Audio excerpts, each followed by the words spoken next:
Zoran Mamdani, candidat à la mairie de New York, à l'élection municipale de New York, candidat qui est à la fois musulman et socialiste. Et aux États-Unis, il y a quand même une histoire de la haine du socialisme. Quand je dis socialiste, c'est socialisme avec un grand S. Hein. C'est socialisme plus au sens de Jaurès que de François Hollande, évidemment. Donc c'est un candidat qui est à la fois socialiste et musulman. Donc candidat socialiste dans le pays du capitalisme par excellence, et candidat musulman dans la ville où il y a eu le 11 septembre. Et cette ville qui est aussi un symbole des années Bush, où il y a eu une diabolisation et une islamophobie. On n'utilisait pas trop ce terme à l'époque, mais c'était déjà ça. Une islamophobie féroce aux États-Unis, quoi. Donc c'est vraiment, il y a quelque chose de très très symbolique dans son élection, et il y a plein de choses à analyser. Et nous, l'angle qu'on va prendre aujourd'hui, c'est plus voir, vu de la France, quelles sont les réactions par rapport à l'élection de Zoran Mamdani, même si on va commencer par résumer un petit peu qui est Zoran Mamdani, etc. Et voir ce qui s'est passé globalement, quoi. Et ce qui est intéressant dans l'élection de Mamdani, c'est qu'en plus, elle intervient à un moment où il n'y a jamais eu autant d'électeurs, enfin en tout cas depuis 1960, pour une élection municipale à New York. Donc en fait, c'est une victoire éclatante. Évidemment, il y a le symbole. C'est l'aile gauche du Parti démocrate.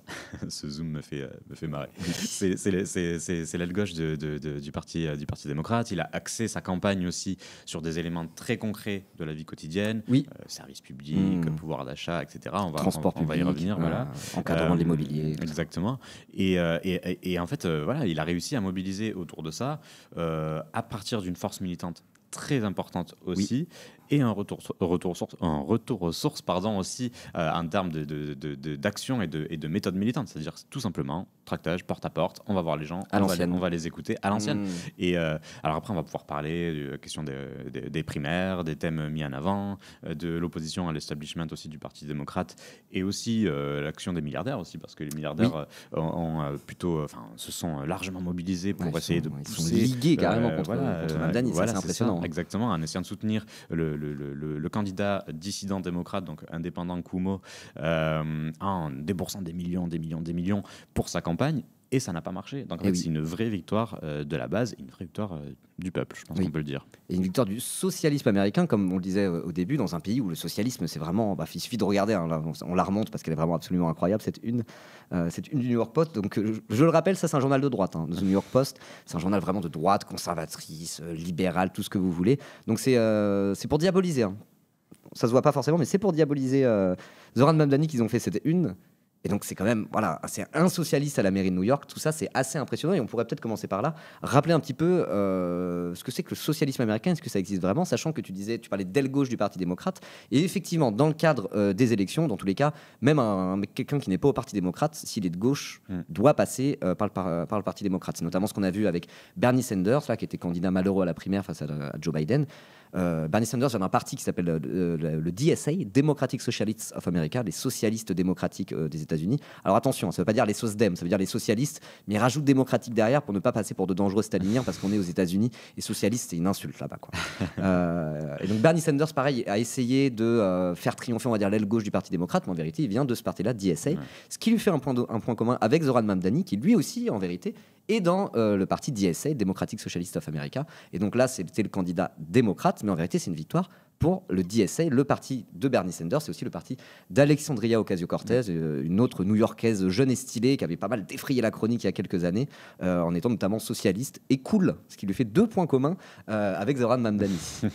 AOC qui en 2018 a lancé un petit peu l'élan pour DSA, parce que elle est élue députée donc à l'époque, et tout un élan avec une force militante incroyable, avec des meetings qui ont un véritable souffle. Et là encore, comme Mamdani quelques années plus tard, mais elle parle de la base, c'est-à-dire qu'elle parle vraiment des problèmes de la population dans un New York qui connaît, qui est pris à la gorge pour se loger, c'est juste pas possible. Les classes populaires, c'est 50% du budget des classes populaires qui va dans l'immobilier. C'est ça. C'est plus qu'un tiers en France, quoi. Complètement. Et je voyais que par exemple, c'était Christophe Deroubet, qui est reporter à l'Humanité, qui dans une vidéo d'ailleurs qui est disponible sur YouTube, mais qui expliquait notamment sur le logement à quel point c'était inabordable.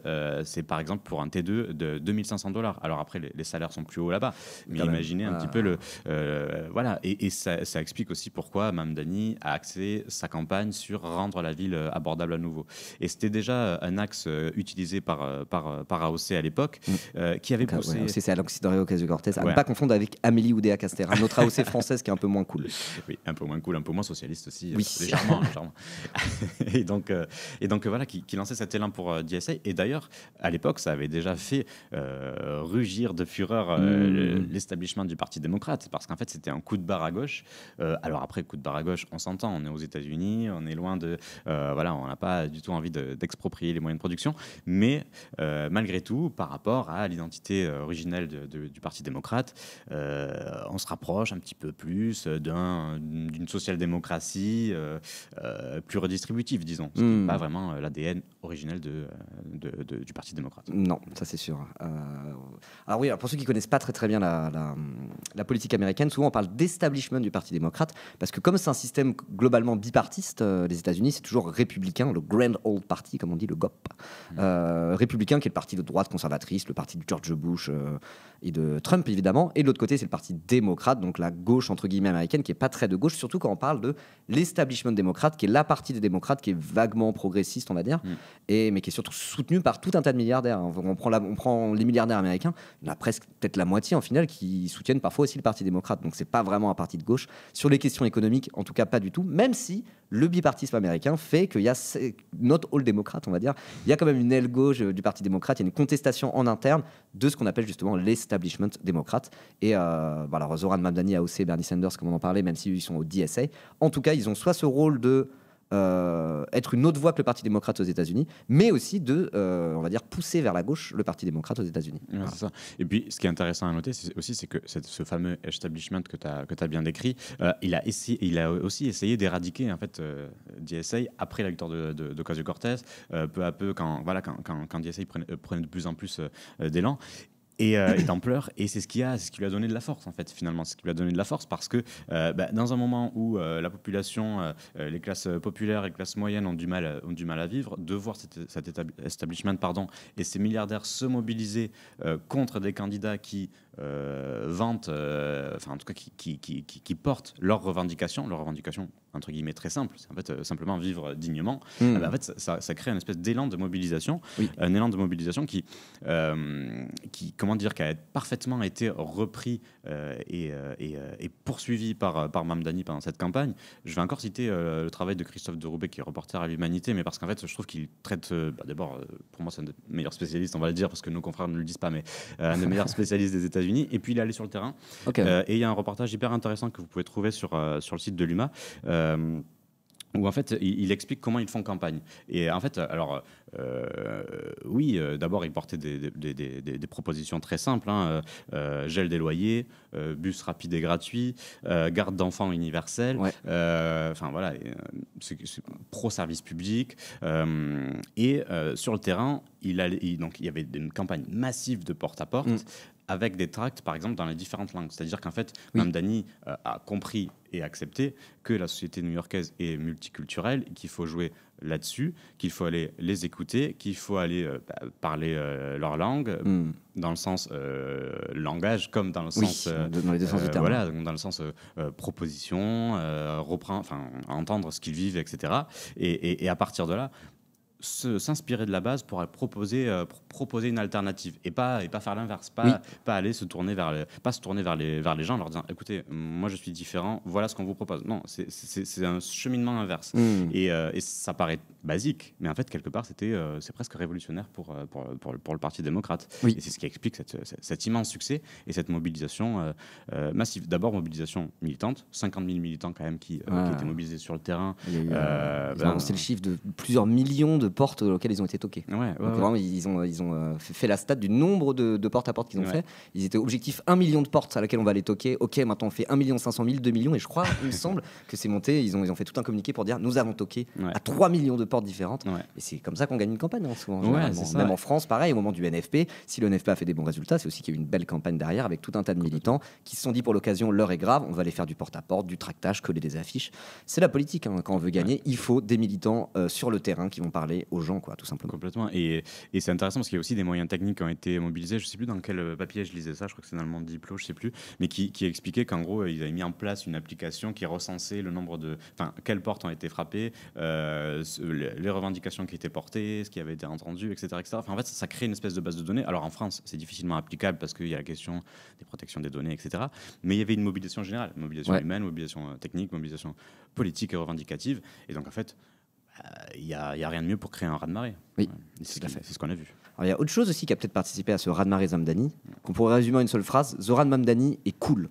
Il est vraiment stylé. Pour de vrai, c'est quelqu'un qui est objectivement plutôt stylé, on va dire. Et surtout qu'il y a une campagne en termes de communication, notamment audiovisuelle, vraiment une campagne qui avait de la classe, quoi. À l'américaine, mais dans le bon sens du terme, quoi. Une campagne où parfois, il y a certains spots de campagne, on croirait presque voir un film de Tarantino, qu'il y avait vraiment des idées de réalisation, une esthétique, une petite bande-son un peu 70s, très New York finalement, et très américain, mais le bon côté, le côté qui culturellement on aime bien des États-Unis, ce côté un peu le cinéma, le bon cinéma américain, la bonne musique américaine, les 70s, New York. Et il a réussi à mobiliser un peu cette esthétique et en faire un axe de communication assez central. Et donc, ce que je te propose, c'est de regarder moi. Ah, merci pour le train de live, d'ailleurs. J'ai vu qu'il est monté niveau 5. Merci beaucoup pour vos dons. N'hésitez pas, vous pouvez toujours donner, même si le train est terminé.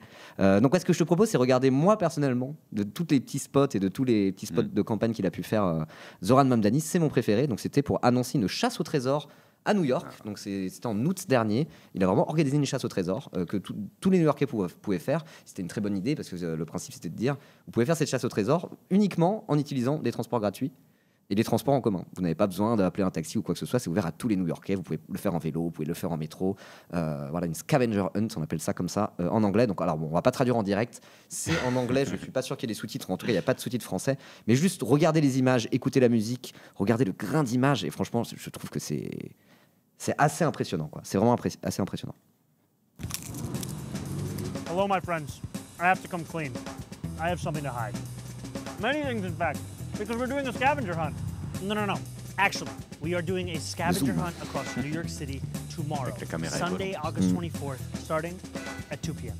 Here's how it'll work. You'll solve a series of clues all related to a very particular theme in New York City history, each of which will take you to the next location, all accessible by public transit. When you arrive at the location, look for a campaign volunteer who will mark off your card and give you a clue to the next location. Ça, le petit insert sur la carte qui sort comme ça, clac, c'est vraiment, il y a plus d'idées de cinéma dans ce spot, dans ce spot de la campagne de Mamdani que dans n'importe quel film Marvel en réalité. Je dis ça un peu pour rigoler, mais pas vraiment. Stop, you'll get this card. At the final stop, you'll find a special surprise, not a wad of cash. So make sure you go all the way to the end.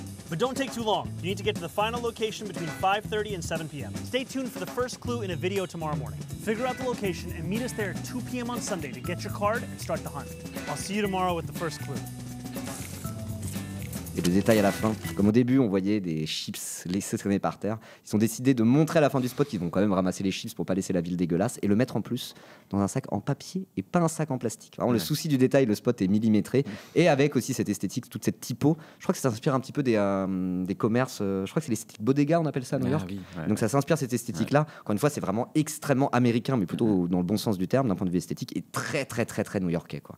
Et enfin ce spot là montre bien un petit peu c'est quoi aussi le style Mamdani. Et alors après, comme tu le disais, il y a la campagne de terrain qui a joué énormément, enfin, c'est ce qui a probablement le plus joué, mais il y a aussi ce style, cette esthétique, cette communication qui était vraiment ultra carrée et vraiment bien faite, avec une proposition quasiment artistique par moment, et franchement, ça a aussi participé à son succès, quoi. C'est voilà, une gauche régénérée, jeune, cool, et avec des vraies propositions et un vrai contre-projet par rapport à ce que propose cet establishment démocrate, contrôlé par des milliardaires, sachant qu'en plus Andrew Cuomo, son rival démocrate, avait été en plus accusé d'agression sexuelle pas très longtemps avant, et que le maire sortant de New York est aussi accusé et en procès pour corruption en ce moment. Voilà, donc à côté, on nous propose un Zoran Mamdani qui fait des spots comme ça et qui fait une vraie campagne de terrain, grassroots, un peu comme on dit aux États-Unis. Bon, on voit qu'il y a quand même deux salles, deux ambiances dans la gauche américaine et que la salle Zoran Mamdani est un petit peu plus cool, quoi. Mais c'est vrai que le cool, c'est un élément de campagne récurrent, disons, aux États-Unis. On se souvient évidemment de Barack Obama, c'est comme ça qu'il avait émergé, hein. C'est avec cette figure du cool qu'il pouvait représenter, qui tranchait complètement, évidemment, dans l'histoire récente américaine. Après, on l'a un petit peu perdu, ce train du cool, mais on l'a retrouvé avec Ocasio-Cortez, évidemment, c'est ce qui a joué aussi dans sa hype. Et là Mamdani la reprend parfaitement. Et puis, ouais, il y a une espèce d'imagerie new-yorkaise, à la fois dans ce qu'on imagine de New York, le New York qu'on voit dans les films, et voilà. Et en même temps, dans ce qu'il est très concrètement avec ses problématiques liées au transport, etc. Et ce qui a fait aussi la différence entre lui et Andrew Cuomo, du coup, son concurrent. C'est-à-dire que Mamdani, lui, il parle du New York actuel, New York qui est pris de difficultés, mais multiculturel. Et Cuomo, lui, il parlait plus d'un New York des années 80-90, parce qu'en fait, il habitait à New York dans ces années-là. Il est revenu il y a seulement 2 ans.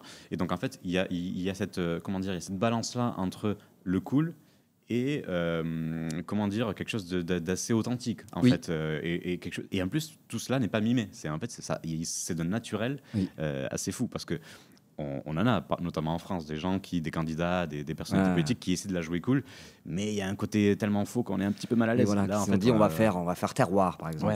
Mon axe de communication, c'est de faire terroir. C'est ça. Et là, il fait pas. Là, il est quoi. Alors après, ça reste quand même, je pense, ça reste de la politique. Ça reste de la communication.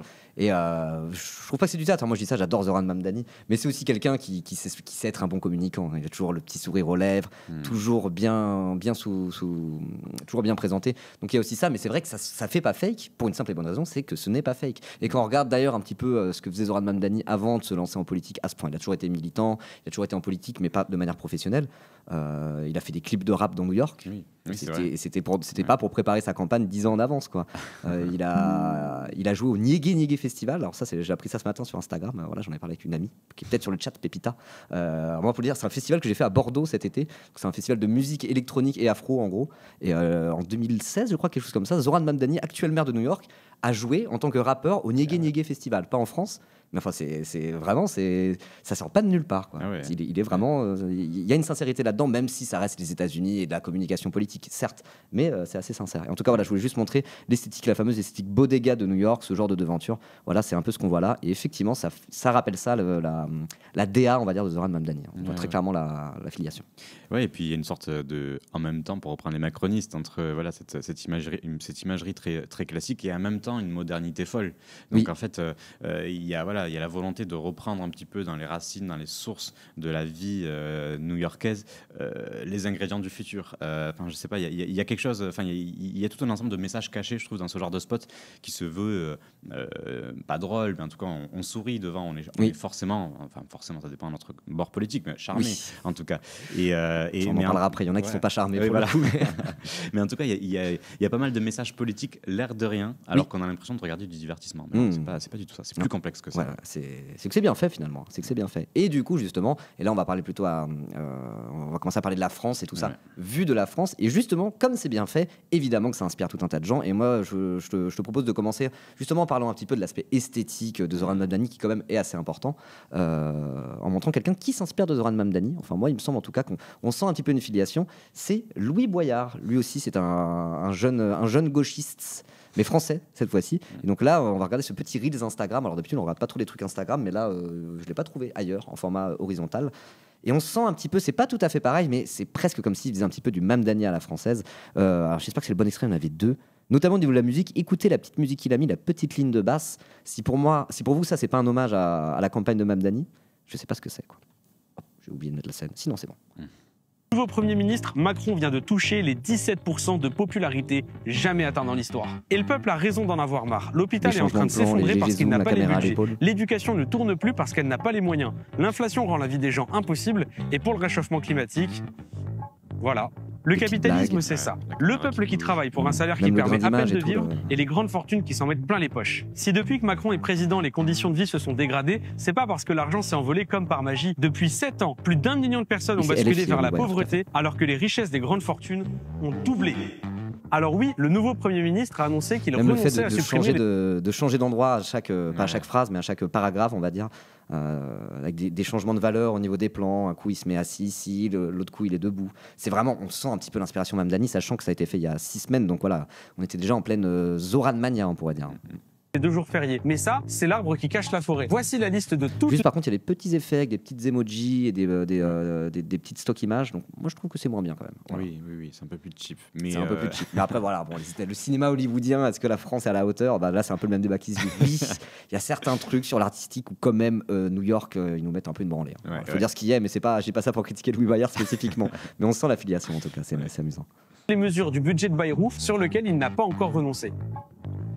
Ça fait beaucoup. Et c'est en ça que Macron se moque de vous. Il perd toutes les élections à la chaîne. Il s'entête à nommer des premiers ministres qui mènent toujours la même politique. Sa politique. Le 10 septembre, vous étiez 500 000 dans la rue pour faire partir Macron. Ce jeudi 18 septembre, tous les syndicats appellent à la grève générale pour lutter contre le budget de Macron. Et le 21 septembre, date de naissance de la République française, les collectifs citoyens appellent le peuple à prendre toutes les places de la République partout en France. Et si j'ai un dernier message à faire passer, il est pour la jeunesse. Vous avez manifesté en masse le 10 septembre, mais on a besoin que vous soyez plus nombreux.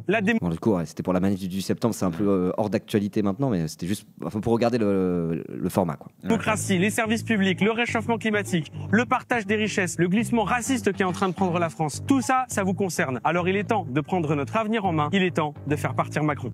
Laissez-moi vous présenter Macron le grand mépris présidentiel.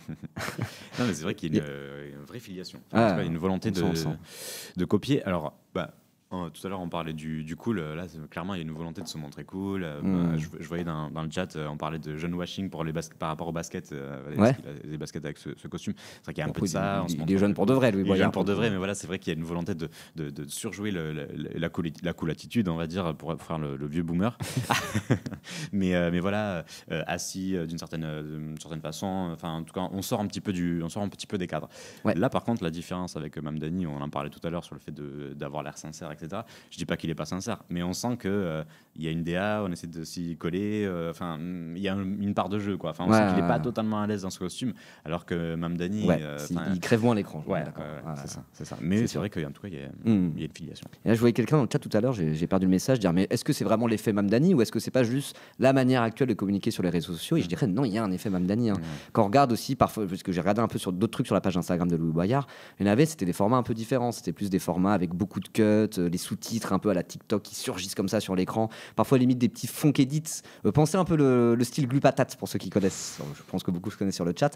Il y a presque un côté où là dernièrement dans les petites vidéos courtes sur internet, c'était presque plus l'école Glupatate en France qui marchait bien, en tout cas qui était utilisée beaucoup par LFI. On peut notamment penser à David Guiraud qui faisait des vidéos en mode je mets en PLS ce macroniste sur le plateau télé avec des montages et des TikTok parfois très TikTok finalement, et c'était pas un peu cette espèce d'élégance à la Mamdani. Donc non, moi je trouve que vraiment il y a un effet Mamdani, ça c'est vu. Et de toute façon, ça va nous permettre de faire la transition vers pas le sujet suivant, mais vers le truc suivant qu'on avait à dire, c'est que de toute manière, la France insoumise en particulier, mais on va parler un peu de toute la gauche française, et après on parlera aussi de la droite française évidemment, comment Zoran Mamdani est perçu.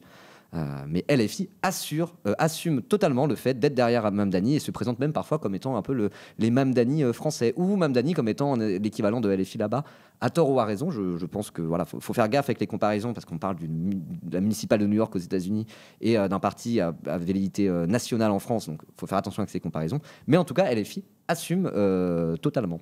Complètement. Mais on va le voir avec cet extrait de Manon Aubry, puis on va en parler juste après. Donc Manon Aubry qui est, je le rappelle, chef de file des eurodéputés, excusez-moi, des eurodéputés La France Insoumise au Parlement européen. Voilà. Et donc elle était à New York directement pour aider Zoran Mamdani dans sa campagne. En tout cas, pour faire des vidéos qui montrent qu'elle est en train d'aider Zoran Mamdani dans sa campagne, ce qui a d'ailleurs fait hurler pas mal de droitards sur les réseaux sociaux en disant mais c'est de l'ingérence ça, qu'est-ce qui se passe? C'est Nicolas qui paye, c'est payé avec nos impôts pour aller faire la campagne d'un islamiste d'une puissance étrangère. Donc c'est ce qui est un peu amusant. Donc on va voir ça. Vote for Zoran for a city you can afford. C'est le slogan de campagne de Zoran Mamdani. On est avec des dizaines de participants pour aller participer à une action de porte-à-porte. Parce que c'est cette action de terrain qui va permettre de battre l'establishment qui est en train d'investir plus de 22 millions de dollars de la part des milliardaires soutenus par les médias. Pour faire quoi? Pour faire gagner l'opposant à Zoran Mamdani. Parce que Zoran Mamdani, il dérange cet establishment. Il fait campagne ici, dans la ville de New York, pour geler les loyers. Il fait campagne pour financer, à travers la taxation des plus riches, des logements, mais aussi des transports qui soient abordables, pour financer des crèches. Bref, que l'État, la municipalité reviennent et qu'on remette du service public. Bref, qu'on redonne les clés de la ville après de nombreux scandales de corruption qui ont notamment émaillé les différents dirigeants de la ville de New York. Zoran Mamdani, c'est aussi une leçon pour la gauche en France et en Europe, C'est une gauche qui ne baisse pas la tête, qui ose dire que si Benjamin Netanyahou met un pied sur le sol aux États-Unis et à New York pour les Nations Unies, il sera arrêté. Et c'est une gauche qui ne transige pas sur ses valeurs. Donc je pense qu'il y a beaucoup à apprendre. Allez, c'est parti, on part en porte-à-porte. Sorry to bother you. We're campaigning for Zoran for the local elections. Ce random new-yorkais a une députée européenne française qui vient toquer à sa porte pour faire la campagne du futur maire de New York. Je pense qu'elle s'est vantée à tout son entourage d'avoir rencontré Manon Aubry. Peut-être. Ouais. Plus beau jour de sa vie. Ok, alors moi ce que je trouve intéressant dans cette vidéo, c'est qu'il y a deux choses. Déjà, il y a une volonté de LFI comme se présenter comme étant un peu l'équivalent de Mamdani en France, qui n'est pas totalement déconnant par ailleurs, évidemment. Et il y a aussi cette volonté de dire inspirons-nous de la méthode Mamdani parce qu'elle est victorieuse. Sachant que tout ça a été fait avant le résultat d'élection de New York. Mais a priori, selon la plupart des observateurs politiques, de toute manière, il était très bien parti pour la gagner, celle-là. Ouais. Heureusement, parce que sans ça, le spot de Manon Aubry aurait été un peu compliqué en disant c'est une leçon qu'il donne, inspirons-nous, s'il perd à la fin, bon, ça demande bien. Non, mais c'est ça. Mais après, bon, on peut se moquer. C'est vrai qu'il y a des moments où c'est un petit peu risible, mais les Insoumis sont quand même légitimes à revendiquer cette filiation-là, parce que d'abord, faut savoir que Sofia Chikirou, par exemple, avait participé à l'époque à la campagne de Bernie Sanders. C'était en 2016 et elle avait ramené un certain nombre d'éléments et pour inspirer justement la campagne de Jean-Luc Mélenchon en 2017. Donc il y a toujours un petit peu ce lien-là entre les Insoumis et la France Insoumise. Et puis pour la France Insoumise, au-delà de... Il y a évidemment les méthodes, on l'a déjà dit, le retour au terrain, au porte-à-porte, etc. Il y a aussi un certain nombre d'éléments qui fait que les Insoumis peuvent se servir de Mamdani pour dire on avait raison. Parce que en fait, il y a la question, il y a ce que tu disais de aspirons-nous, mais il y a aussi, regardez comme on a raison de prendre cette voie depuis un certain nombre d'années. Parce qu'on a un candidat un candidat d'une grande métropole, qui assume sa radicalité face à l'establishment, comme on l'a dit, ou aux élites, aux puissances financières, comme on veut, mettez le mot que vous voulez.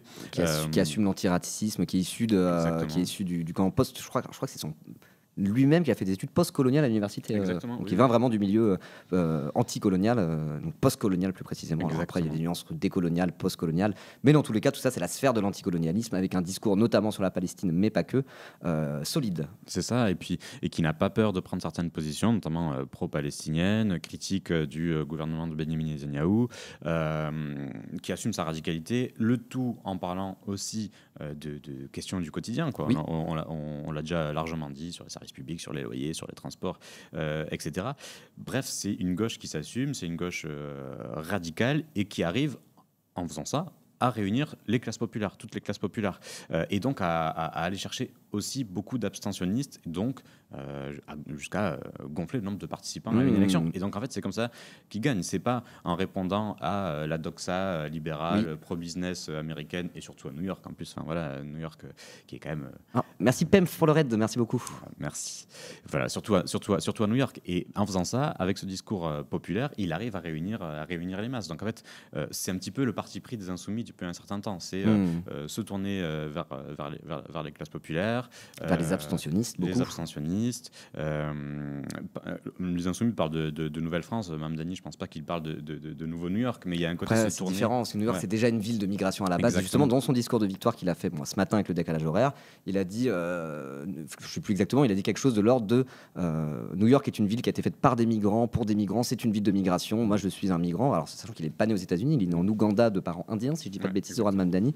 Il a eu la citoyenneté américaine il y a moins de 10 ans. Ouais, c'est ça. Quelque chose comme ça. Mais encore une fois, c'est extrêmement new-yorkais de faire ça. C'est ce côté très, cosmopolite. Est-ce que j'ai le droit d'utiliser ce mot-là pour parler de New York? Parce que c'est parfois un dog whistle antisémite aussi de dire cosmopolite. C'est pas dans ce sens-là que je le dis, évidemment. Mais voilà, c'est une ville très multiculturelle, très internationale, etc. Mais c'est ça. En fait, c'est cette façon-là d'assumer, de se tourner vers le multiculturalisme, mais pour le valoriser. Et c'est ce que font aussi à la France Insoumise. Voilà. On peut penser au concept de créolisation qu'avait mis dans le débat public Jean-Luc Mélenchon pendant la campagne de 2022. Il l'utilise un petit peu moins maintenant, il préfère Nouvelle-France, mais c'est toujours un petit peu ça, c'est de se dire la France est un pays en pleine mutation pour le meilleur, et donc allons-y, acceptons ça. Ouais, c'est ça. Ça leur ferait un vrai point commun pour le coup. Complètement. Et c'est intéressant parce que Jean-Luc Mélenchon, donc fondateur de la France Insoumise, a fait une note de blog justement sur Mamdani il y a quelques jours. Vous pouvez la retrouver sur son blog, où lui, évidemment, dit à peu près tout ce qu'on a dit là. En gros, il y a ce lien-là, on avait raison, etc. Mais qui dit, en gros, en plus, ça marque la fin de la gauche sociale-libérale, comme on peut la connaître. Et donc, en gros, cette vague va forcément arriver jusqu'en Europe. Bon, ça... Après, d'aucuns diraient, un militant insoumis dirait que c'est déjà fait depuis 2022, puisque Mélenchon a fait 22% à la présidentielle, là où tous les autres partis ont fait moins de 5%. C'est vrai. C'est pas un mauvais argument. Alors, moi, je voulais aussi relier ça à un autre événement qui s'est passé il y a pas longtemps, mais alors plus dans le négatif, du coup, c'est la victoire aux législatives de mi-mandat de Javier Milei, donc le président libertarien d'Argentine, qui inspire de plus en plus l'extrême droite française. D'ailleurs, on le verra dans notre sujet suivant quand on parlera de Bardella, qui s'est quand même fendu d'un afuera aux grandes gueules, incroyable. Incroyablement con, mais bon, bref, peu importe. Qu'est-ce que je voulais dire ? Oui, il a eu une vraie victoire aux législatives, Javier Milei. 40% il a fait aux législatives, il a doublé son nombre de députés à l'Assemblée argentine. Et c'est justement parce qu'en face de lui, il avait un centre-gauche très mou. Il y a beaucoup, en tout cas, de commentateurs qui l'ont observé comme ça. Donc, c'est les kirchneristes, qui sont un sous-genre des péronistes argentins. Ouais. Je ne vais pas refaire toute l'histoire de l'Argentine. Déjà, ce n'est pas un sujet que je connais si bien.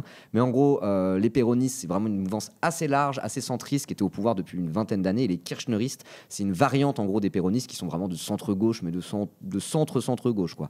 Il n'y avait pas une grosse contre-proposition par rapport, justement, à la proposition de Milei, qui était extrêmement violente économiquement, libertarienne, d'extrême droite, quoi.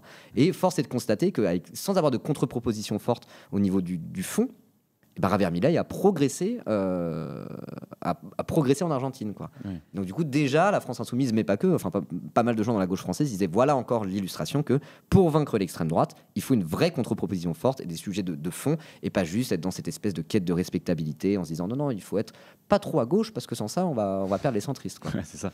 C'est vrai que et Zoran Mamdani, c'est aussi l'illustration de ça, mais dans le positif, puisque lui a gagné, quoi. Ouais, complètement. Non, mais c'est ça. Et puis la presse américaine, pour parler de ça, elle parle d'un moment de parti, c'est-à-dire qu'en fait elle dit que en gros les républicains ont réussi à se souder autour pour aller jusqu'à l'élection et l'avènement de Donald Trump par l'émergence d'une force radicale, donc le Tea Party, et c'est cette radicalité là qui a amené une mobilisation, qui a soudé les troupes d'une certaine façon et qui a amené une proposition de rupture. Et là on observerait ça, c'était vers 2016. C'est ça. Sachant que le Tea Party, c'était on va dire un parti satellite des Républicains qui était encore plus à droite, notamment sur les questions économiques, quasiment libertariens. C'est ça, exactement. Ouais. Et donc, en fait, la presse américaine dit, là, on observe la même chose de l'autre côté, comme tu le disais en positif, avec en plus une volonté de s'opposer à la gérontocratie, entre guillemets, que représentait notamment Joe Biden, par exemple. Donc, ce qui n'est pas le cas chez les Républicains, où là, pour le coup, c'est que des vioques. Voilà. Il se rapproche des 80 ans, Trump, pour rappel. C'est ça. Donc en fait voilà, c'est à ça c'est ce qu'on observe. Ça répond un petit peu à ce que tu disais sur Milei. Et oui, donc en fait la question se pose de est-ce que c'est le meilleur antidote à Donald Trump ou au contraire son allié. Enfin on en parlera après. Tout à l'heure. Caroline Fourest a un avis là-dessus. Voilà, c'est ça. mais en tout cas ce que dit la victoire de Mamdani, c'est que en fait la gauche ne s'en sort qu'avec un programme de rupture, véritablement de rupture, et en ayant un véritable ancrage dans la vie quotidienne, quoi. Oui, tout à fait. Moi, je suis assez d'accord avec ça. Mais après aussi, il faudrait nuancer un peu ce propos, sachant que là, on parle d'une élection new-yorkaise, qui est une élection très, très particulière. De la même manière que les municipales à Paris, il y a des logiques dans les municipales à Paris. On ne peut pas appliquer les logiques parisiennes à toute la France. Et sachant que les États-Unis, on ne va pas tout vous expliquer, est un pays extrêmement fracturé géographiquement et politiquement, avec les États du Midwest et les États ruraux qui votent massivement Trump, là où dans les villes où c'est plus, on va dire, des gens souvent un peu plus éduqués, etc., les élites côtières, comme on les appelle parfois, eux votent massivement démocrates. Donc on se dit que dans New York, il y a un triomphe démocrate, un triomphe progressiste à New York City. Peut-être que pour le reste des élections américaines et notamment les élections nationales, ça va pas forcément changer grand-chose parce qu'au fin fond du Texas, ils s'en foutent de Zoran Mamdani globalement, ou alors ils le considèrent comme un terroriste communisto-islamique, quoi. Mais bon. Donc à voir. Mais cela dit, ça veut dire quelque chose sur effectivement ce qui se passe en interne de la gauche américaine, et c'est plus ça qui est intéressant. Ouais, c'est intéressant. Et puis même si on le transpose à la France, ça pose la même question aussi, parce que voilà, on voit les insoumis dire il faut transposer les recettes de la campagne Mamdani en France. Oui, mais là on parle de New York, qui est une ville immense, urbaine évidemment, et donc se pose la question en France de comment réunir toutes les classes populaires, parce que Mamdani est arrivé à New York, mais c'est une seule ville. Comment les insoumis ou la gauche dans sa globalité peut arriver à réunir toutes les classes populaires urbaines, classes populaires rurales, autour d'un projet de rupture. Vaste question, voilà. Vaste question qui n'est pas réglée non plus aux États-Unis. Non. C'est ce qu'on disait. Surtout que toi, tu as pas mal travaillé sur la ruralité. C'est un truc que tu connais bien. Moi, j'aimerais bien faire un jour un ribot dans l'humour humain un peu pas spécial, mais en tout cas faire une vraie séquence où on prend le temps de parler justement de ces histoires de ruralité. La France des bourgs et la France des tours. tout ça, hein, vous connaissez. Mais oui, effectivement, toute cette question n'est pas réglée. De toute façon, comme je dis souvent, la personne qui arrive là, un conseiller politique qui arrive et qui dit j'ai la solution pour réussir à avoir un programme politique qui parle autant à la ruralité, au périurbain aussi, qu'aux citadins. Bon, bah, lui, il va voir n'importe quel politicien de gauche, il lui donne son secret, et hop là, il a gagné, il peut être Premier ministre derrière pendant 5 ans. Facile, quoi. Non, c'est vrai que c'est une question... la France du minaret, celle du cassoulet, exactement. C'est une question presque insoluble, mais malgré tout, il y a des pistes d'action, forcément. Quand on sait que la ruralité, comme les banlieues, forment 2 phases des classes populaires. Donc forcément, quand je vois Mamdani réussir à réunir des classes populaires, qui évidemment sont plutôt urbaines, mais à partir de questions du quotidien, je pense que la première solution, elle est évidemment là. C'est parler de pouvoir d'achat, c'est parler de logement, avant évidemment de parler de je ne sais quoi, d'abord de la caricaturer, parce qu'il y a certains candidats, notamment même à gauche, on va pas les citer là, on le citera quand on fera cette spéciale ruralité, mais, voilà, exactement. mais qui caricature un petit peu ce qu'est la ruralité pour essayer de lui parler, alors qu'en fait finalement il l'insulte en fait finalement. Donc je pense que c'est la première pierre, créée du commun disons entre quartier populaire et campagne populaire, parce que en fait nos classes populaires se situent ici. Et après voilà, et après comment essayer de les réunir autour d'un programme de gauche, de rupture. C'est difficile, surtout que dans les campagnes, ça fait malheureusement parfois figure d'épouvantail, parce que pendant quelques années, on les a peut-être un petit peu oubliés. On va pas reparler du rapport Terra Nova, etc. Mais on pourra en parler très longtemps. Oui. Et on fera un de ces quatre. Voilà, on prend en tout cas, je voulais montrer aussi, avant de passer plus aux réactions côté. Ah non, il y a d'autres réactions à gauche. Bon, là, on n'a pas fini sur les réactions françaises. Alors pour faire un petit teasing, là après, on est sur des réactions. On a la réaction de François Ruffin, la réaction de Marine Tondelier, et après on passe aux réactions de droite avec notamment Franck Tireur et Caroline Fourest, Florence Bergot, Blaclair, Marion Maréchal et Pascal Praud. Donc là on va se régaler sur les réactions de la droite française qui est en train de péter un câble totalement sur Zoran Mamdani. C'est savoureux pour une fois qu'il rage et sans qu'il gagne en même temps, ça fait quand même un peu plaisir. Donc on va se réjouir un peu de ça et un peu se moquer d'eux, on va pas se cacher. Mais avant ça, je voulais montrer juste ce tweet, ce communiqué, on va plutôt appeler ça comme ça fait plus sérieux, de Jean-Luc Mélenchon, donc leader de la France Insoumise, vous le connaissez, qui partage la une de Libération de ce matin, non c'était hier matin, puisque du coup c'était avant le résultat de l'élection.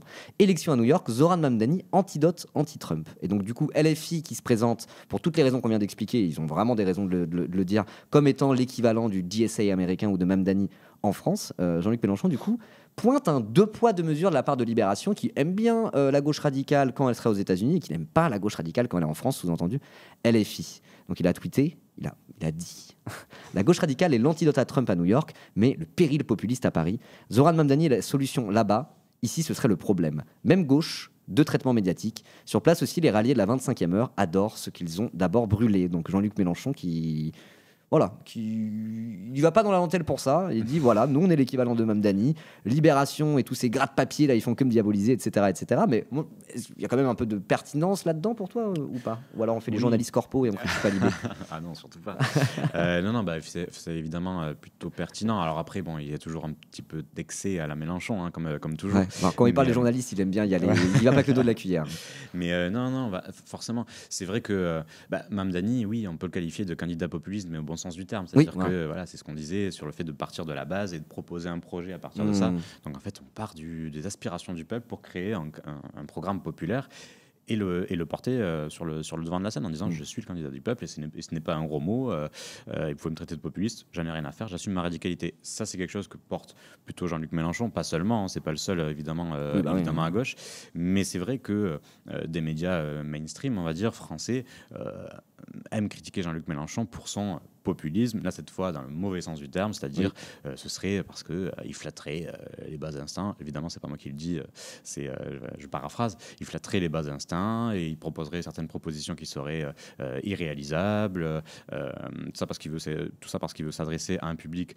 En tout cas, c'est ce que disent certaines presses communautaires entre guillemets. Les franges radicalisées des quartiers périphériques, par exemple. C'est ça. Et c'est que pourrait dire pas la presse qui a dit ça. Oui, voilà, c'est pas nous. Mais c'est ce que pourrait dire la presse, c'est ce que dit d'ailleurs la presse française. Donc en fait, on voit à peu près 2 recettes, sauf qu'elles sont jugées complètement différemment selon que ça se trouve à New York ou en France. Même si évidemment, la gauche radicale que porte Jean-Luc Mélenchon n'est pas du tout la gauche radicale que porte Mamdani à New York, évidemment.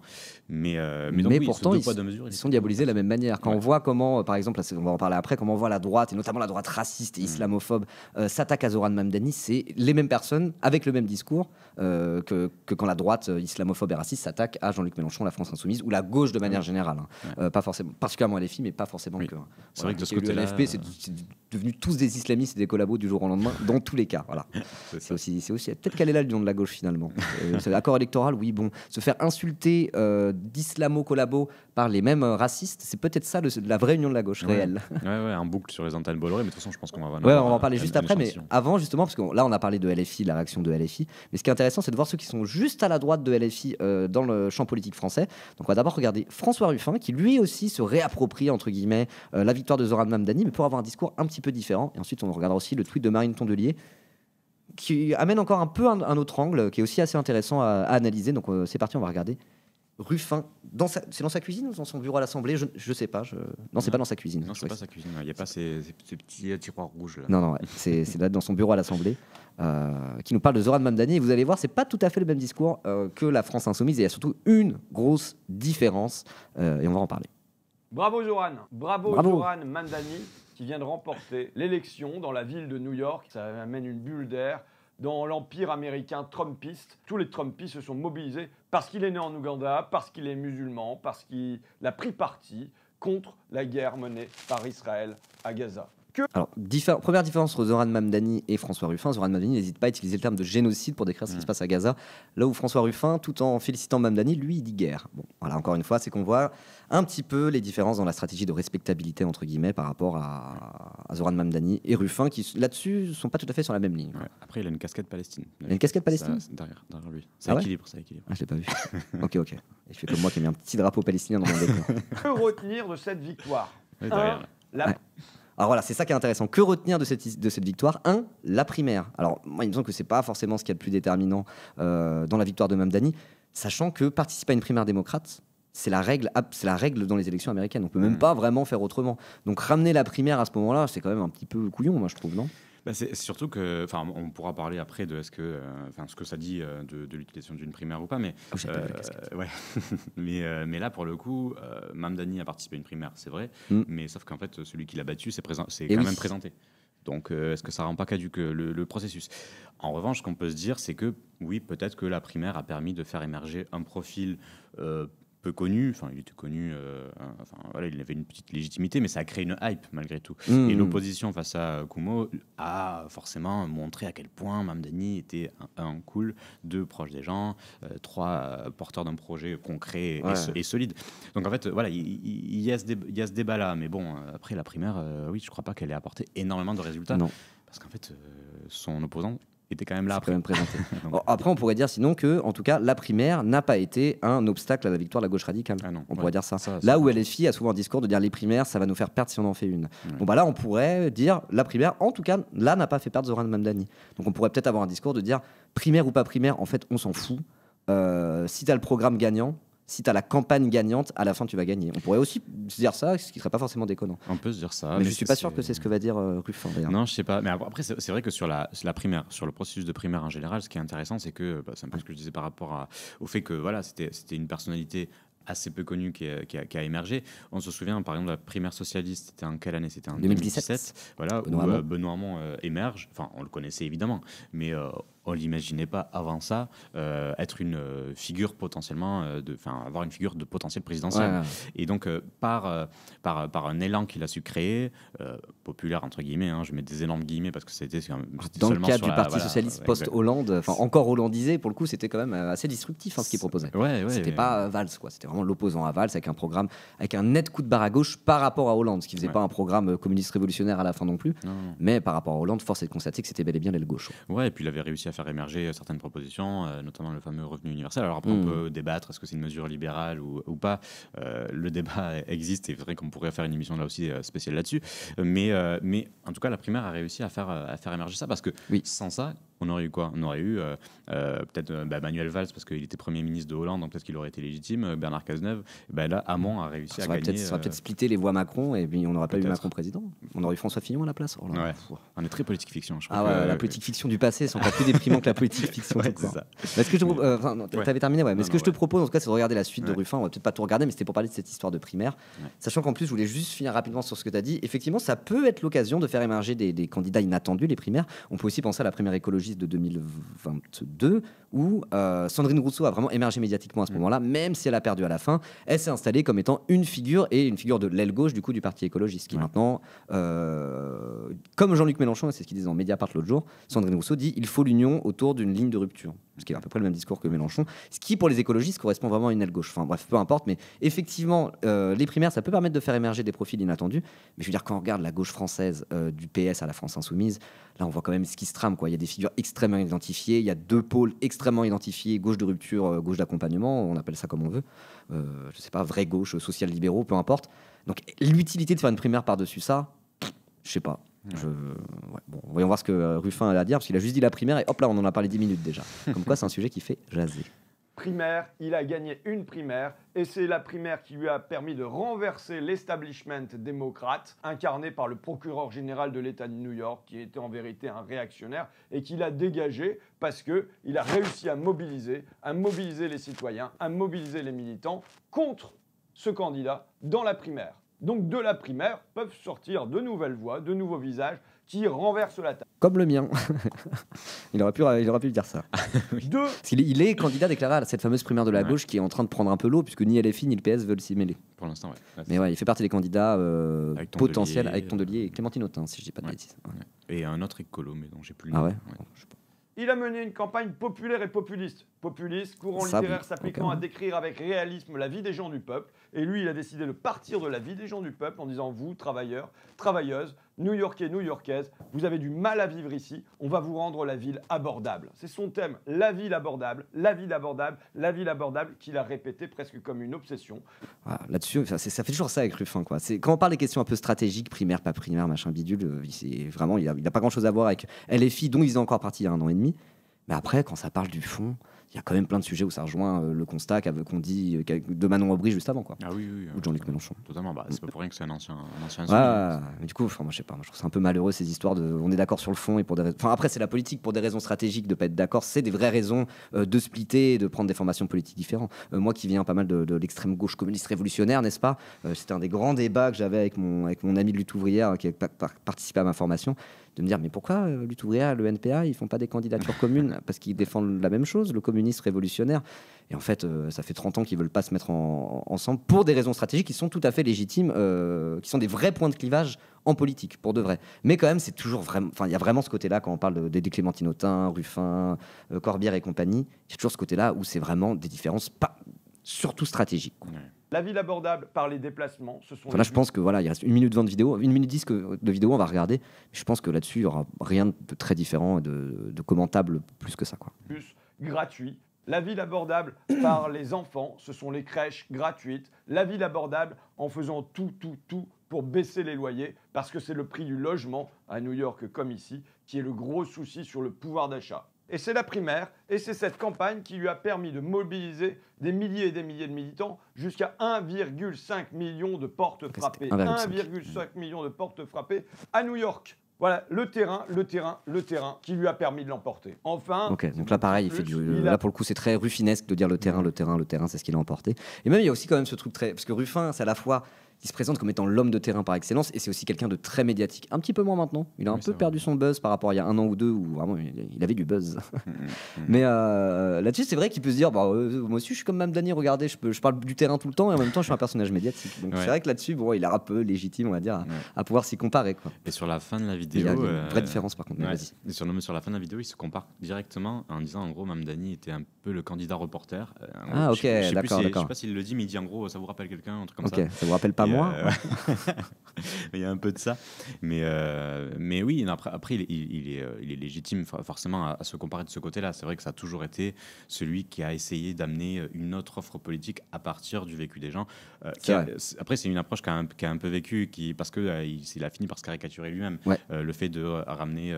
et moi, je trouvais ça plutôt rafraîchissant à l'origine, de dire, voilà, moi, je vais vous parler de l'aide-soignante, de la femme de ménage, de Karine, aide-soignante à flic secours. Voilà, mais il amenait des profils et il amenait des vécus qui habituellement n'étaient pas invités sur les plateaux. Il parlait de choses concrètes, c'est-à-dire leur rémunération, leur retraite, leurs difficultés du quotidien, etc. Et voilà, lui, il est arrivé à faire ça. Alors après, bon, il n'a pas forcément réussi à transformer la chose en élan politique national. Bon, il y a eu la rupture avec la France Insoumise, il y a eu la tentative après de lancer Debout. Voilà, il l'a lancé, mais ça n'a pas non plus créé un buzz monumental. Là, il va vers une primaire, comme tu le disais, qui est reconnue par pas grand monde. Ouais, ça commence à puer ces soirs.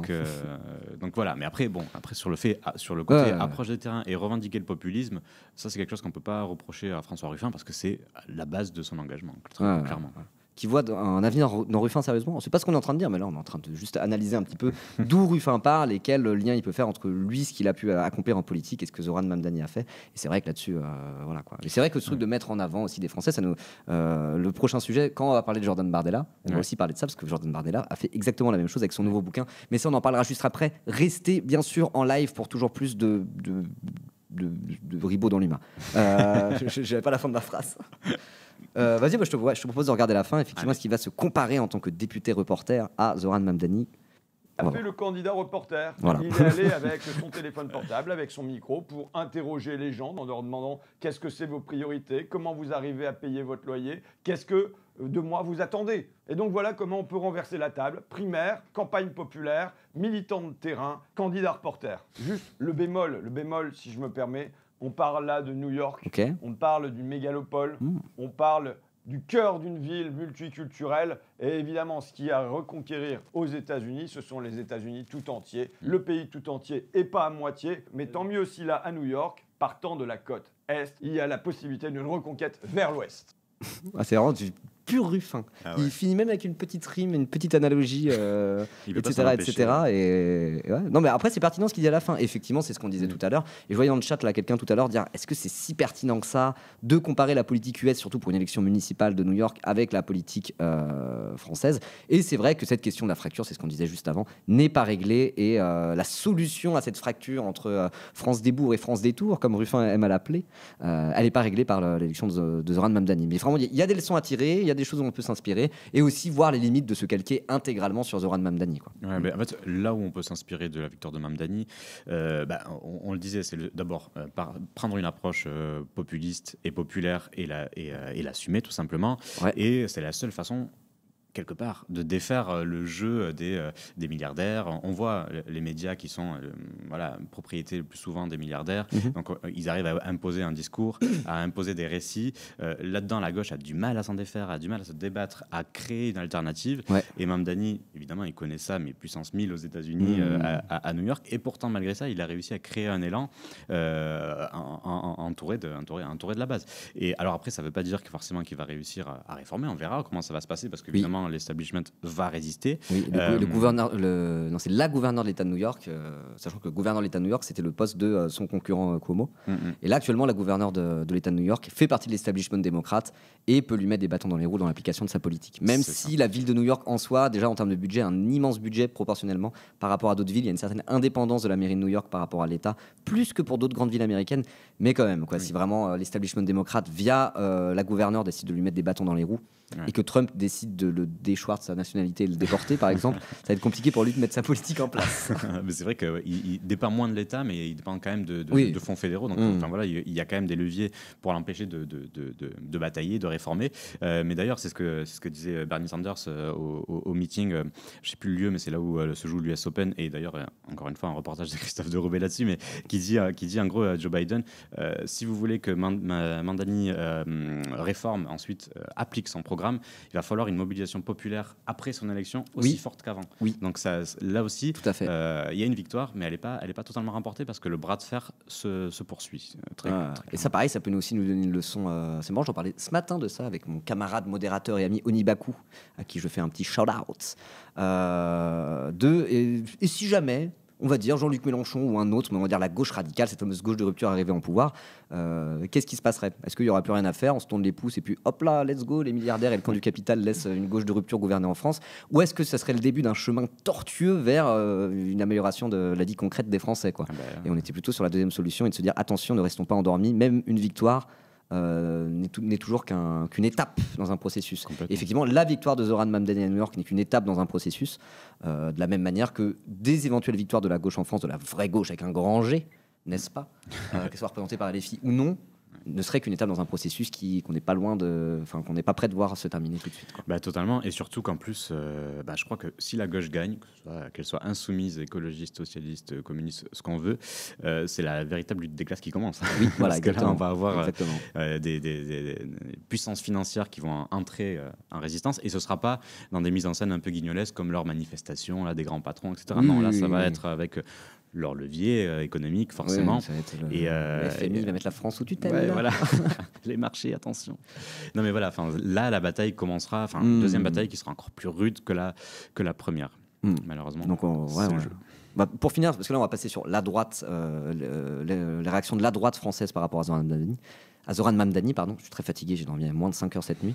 Mais pour conclure, on pourrait dire que peut-être inspirons-nous en bien et dans le bon sens et dans le mauvais sens du terme de Zoran Mamdani, c'est-à-dire réjouissons-nous de sa victoire et peut-être qu'on peut entreapercevoir une éventuelle victoire de la gauche possible en France à travers Zoran Mamdani, mais regardons aussi les limites d'une telle victoire pour garder la tête froide et rester stratégiquement carré, quoi. Totalement, c'est ça. Et je vous propose aussi de finir avec le tweet de Marine Tondelier, le communiqué, ça fait plus sérieux, de Marine Tondelier, qui là pour le coup ne parle pas de la primaire, Marine Tondelier, alors qu'elle s'est présentée comme candidate à la primaire de la gauche et à la présidentielle il y a 2 semaines, quelque chose comme ça. Marine Tondelier ne parle pas de la primaire là-dedans, mais elle parle d'autre chose qui est assez intéressant et qui, pareil, est un discours qui là actuellement dans la gauche française, américaine et dans le monde entier est central. Et donc je vais lire le tweet.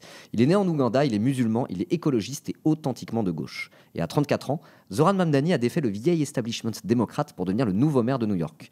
Le rêve américain est finalement toujours vivant.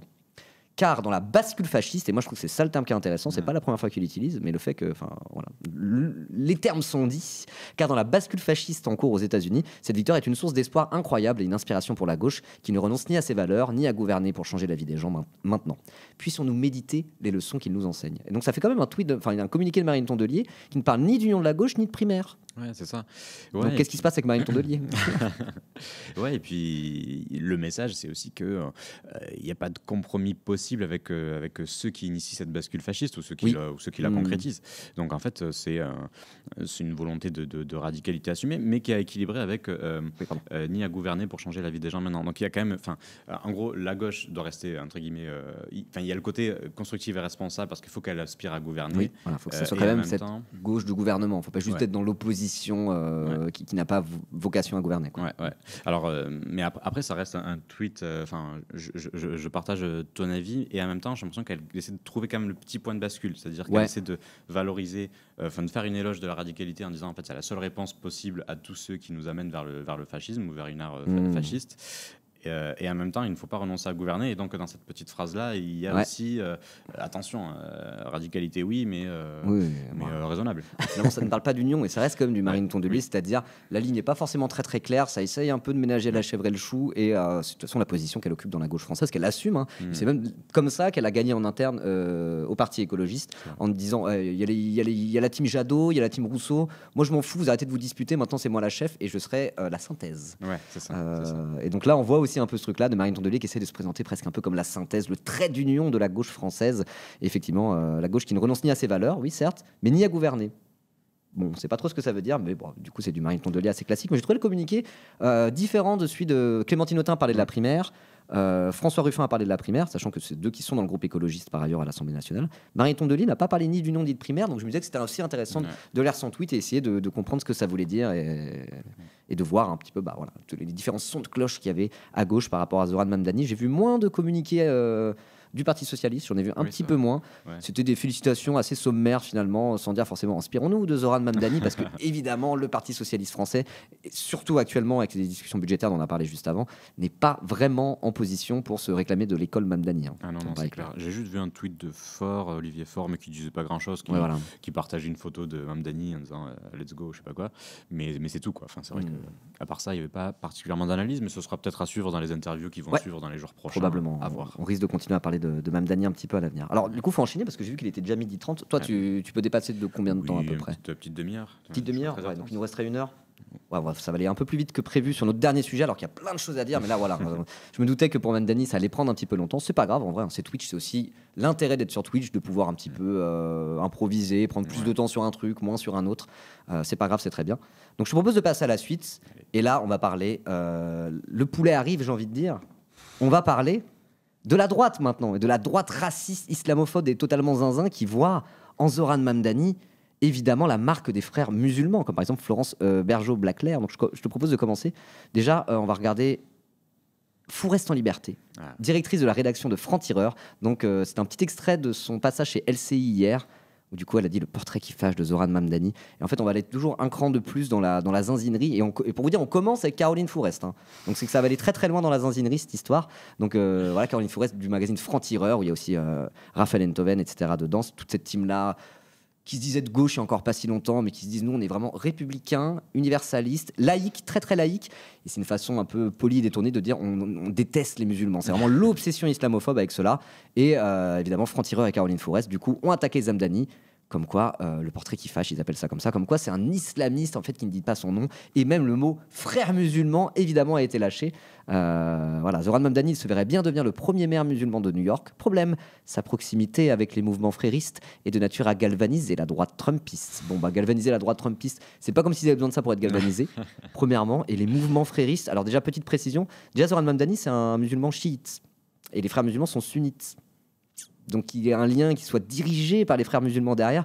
Déjà, on part d'un constat qui m'a l'air complètement con. Ouais. C'est marrant de la part de ce camp-là qui est en train de dire attention, il faut faire l'éloge de la nuance, etc. Et il faut que la vérité ait sa place, etc. Aujourd'hui, on peut plus. Enfin, on n'a plus de place pour la connaissance, etc. Et en fait, ils partent dans des approximations comme ça juste pour salir une personne dont ils ne partagent pas les opinions. C'est quand même assez risible. Mais bon. Et au passage, il tire un trait d'union d'ailleurs entre Zoran Mamdani et Donald Trump en disant voilà, c'est les extrêmes se rejoignent finalement. Ce discours, un peu la fameuse théorie du fer à cheval, les extrêmes se rejoignent. Là, on aurait une extrême gauche islamisée et une extrême droite suprémaciste blanche. Alors, c'est le cas pour Donald Trump. Pour Zoran Mamdani, pour arrêter de se foutre de la gueule du monde 5 minutes, quoi. Mais c'est marrant parce que c'est toujours comment dire, l'outil, enfin en tout cas l'instrument qui est utilisé pour critiquer les candidats de gauche radicale, c'est souvent de vouloir, enfin en tout cas de mimer une volonté de tenir les deux bouts. C'est-à-dire qu'en fait, je tire un coup du côté de la gauche radicale, mais de l'autre côté, après je critique, je vais critiquer le pendant pour dire vous voyez bien, je suis au centre. En fait, non, évidemment, c'est juste un prétexte. Et là, on va le voir avec Caroline Fourest, mais c'était pareil dans l'édito de Marianne de Eve Sefzel cette semaine. C'est à peu près la même chose en gros, en disant Mamdani tient le même discours que LFI qui galvanise le communautarisme, pro-Hamas. Enfin, on va en parler après, juste après, mais oui. Parce qu'évidemment, il y a aussi tout un tas d'accusations d'antisémitisme par rapport à l'engagement pro-palestinien qui ne date pas d'hier en plus, de Zoran Mamdani. Mais d'abord, on commence par Caroline Fourest. Là, vous allez voir, il va y avoir plusieurs nuances de critiques d'extrême droite, on va dire, qui sont toutes assez intéressantes à analyser. Donc là, on commence avec la plus light en réalité. Caroline Fourest qui ne va pas. Bon, je sais pas, j'ai pas vu l'extrait, peut-être qu'elle va directement traiter Mamdani de terroriste, je ne sais pas. Mais là, c'est surtout cette histoire de tirer un trait d'union entre Donald Trump et Mamdani et de dire non, ce n'est pas l'antidote à Trump. Au contraire, je suis très intelligente, écoutez-moi, j'ai tout compris, alors qu'elle est quand même globalement à la ramasse. Donc on va regarder ça. On n'aura pas eu le temps de parler de Zoran Mamdani. Ils ont parlé de quoi du coup avant, tu penses des musulmans? Un mot. C'est ma anti cette émission. C'est l'enfer. Qu'est-ce que vous vouliez nous dire? Parce que C'est la nouvelle coqueluche quand même de toute une partie de la presse internationale. J'avais toute une enquête à vous raconter, je vais le faire en une phrase. Exactement comme au moment de la désignation de Jérémy Corbyn à la tête du Parti travailliste, on a entendu toute la presse, et c'est toujours les mêmes, se réjouir, c'était formidable parce qu'il était très à gauche de la gauche et que ça allait être l'espoir de la gauche anglaise. Ceux qui pensent que Zoran Mamdani est un antidote à Trump ou un espoir pour les gauches du monde entier vont découvrir dans les jours qui viennent que c'est une caricature de gauche radicale qui a relayé des éléments de langage d'une violence qui va faire le bonheur des Trumpistes. Les éléments de langage en question, c'est il faudrait avoir des transports publics à New York et des crèches gratuites pour nos enfants, ce qui est littéralement les éléments de langage du Hamas, je crois. Oui, la revendication des frères musulmans. Ouais, c'est ça, je crois que dans la charte des frères musulmans, à l'origine, ils disent crèche gratuite pour les enfants. C'est au centre. Les taxations des plus riches aussi, mais voilà. c'est sur le deuxième volet. Voilà, c'est application de la charia et transport public gratuit. C'est les deux piliers des frères musulmans. Aïe, aïe, aïe. Oui, trigger warning printemps républicain entre guillemets, tout à fait. Alors, on va regarder la suite, mais bon, si vous connaissez un peu tout ce lore-là, personne n'est étonné, mais c'est toujours plus, quoi. C'est toujours plus, c'est toujours plus ridicule, quoi. C'est assez impressionnant.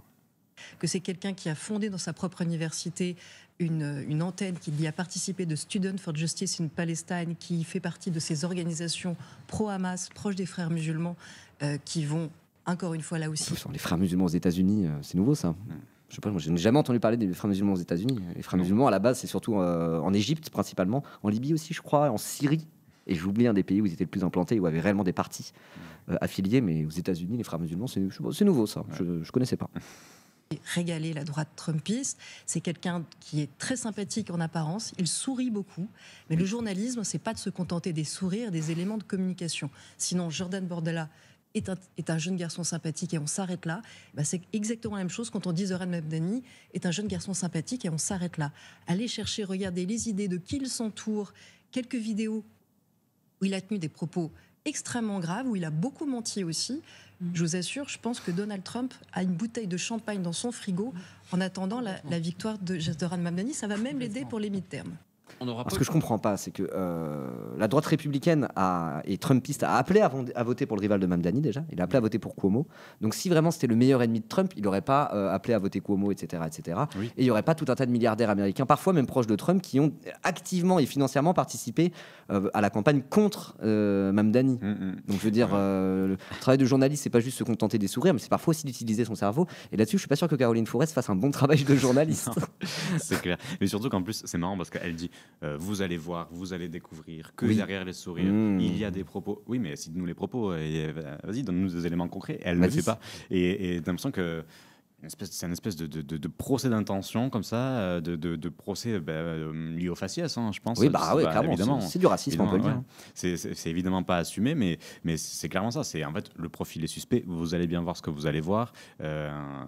Il sera forcément pro-Hamas, il sera forcément antisémite, etc., etc.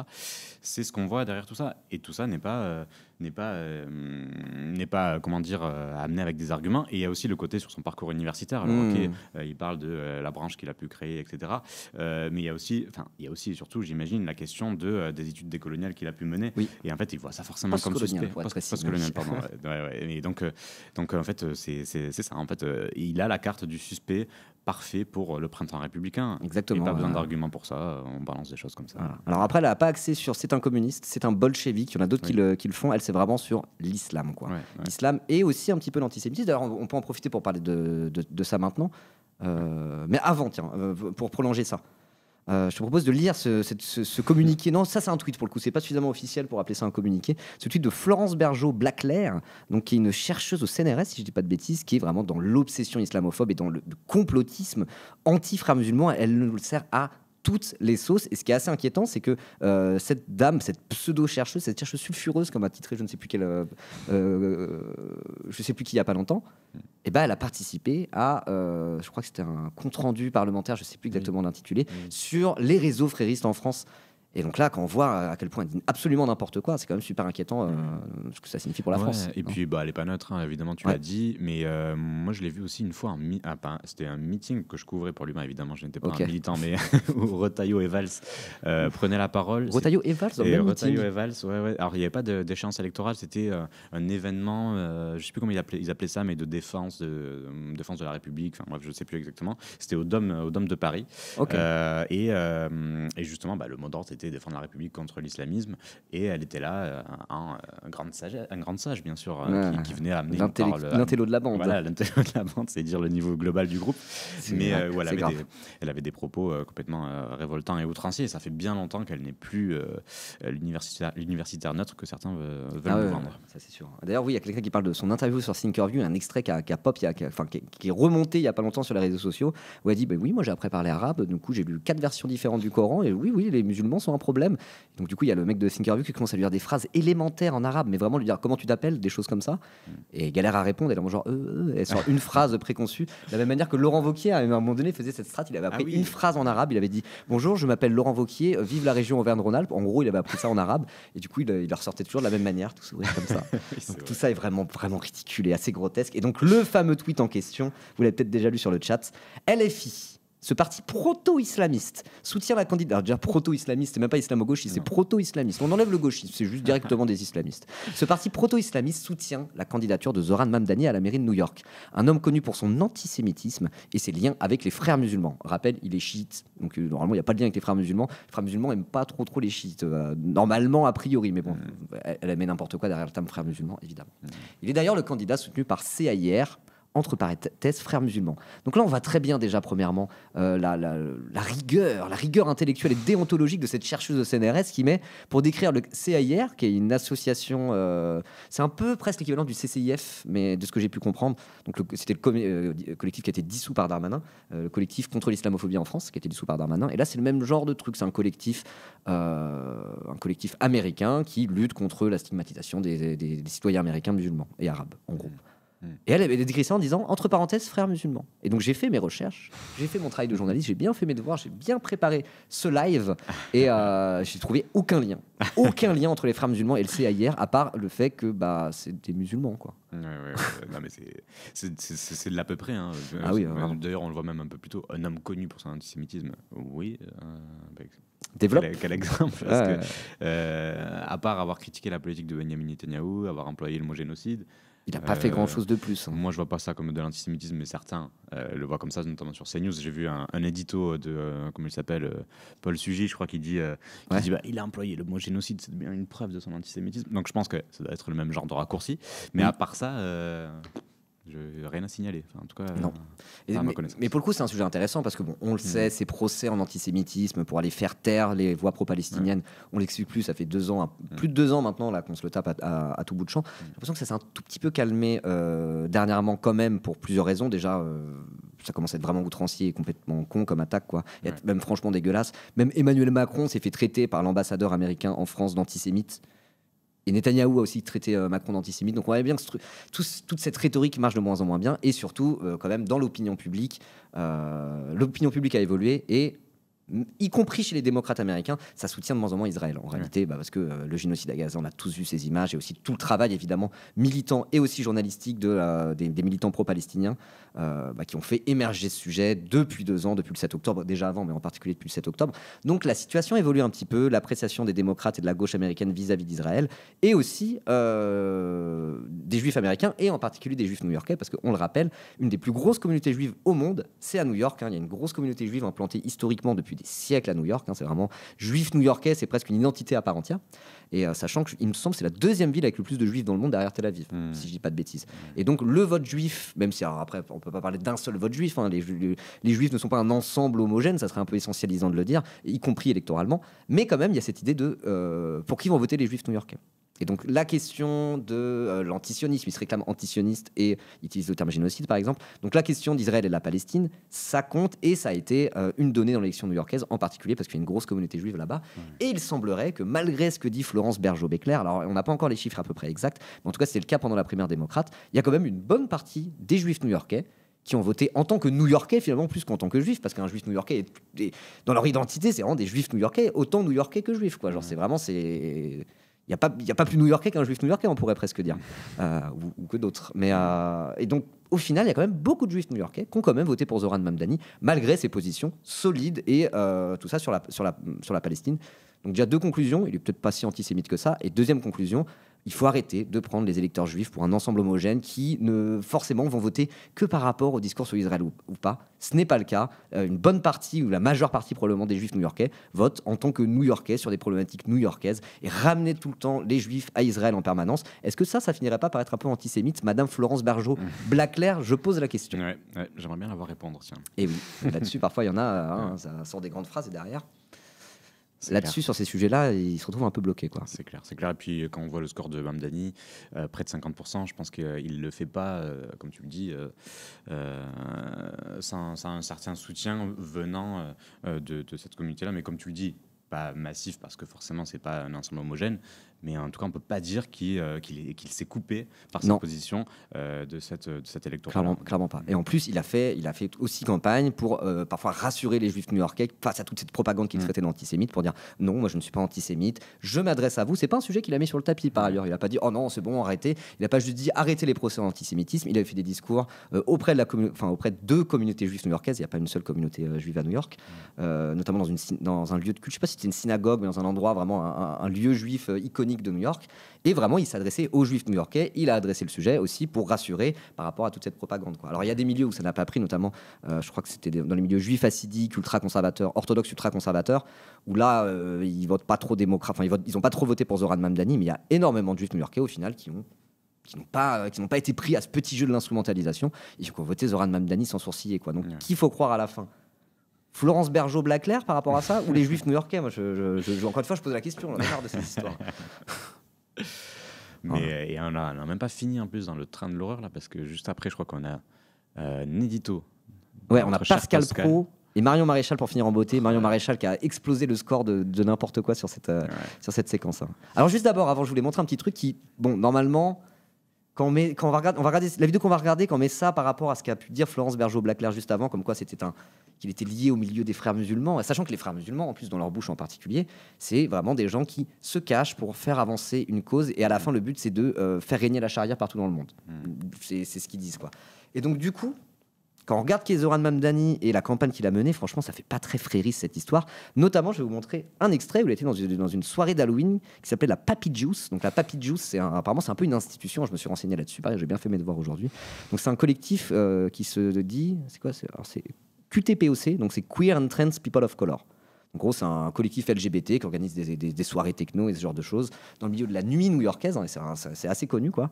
Et donc, du coup, il a fait plein d'apparitions en boîte de nuit, mais celle-là, je crois que c'était la plus éloquente, y compris dans une soirée techno LGBT. Il est arrivé. Donc, c'est quand même un truc qui n'est pas très, très frais, c'est ça, normalement, à la base, quoi. Donc, pareil, j'aimerais bien montrer ça à Florence Bergeau-Blaclair pour qu'elle puisse répondre et qu'elle puisse assumer sa position de dire il fait semblant, il aimerait bien tuer tous ces homosexuels au fond de lui. Parce que là, franchement, quand on voit ça et qu'on compare à la position qu'elle a tenue, c'est vraiment inentendable, quoi. Donc, voilà. Petite immersion dans la Papi Juice du 31 décembre à New York. Voilà, c'est une star là-bas.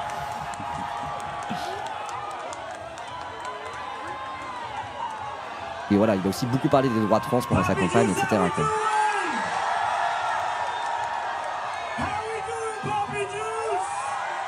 Quel rockstar. You know, I just first want to say such a deep thank you to Papi Juice. Voilà. Exceptionnel. Ah non, c'est cool.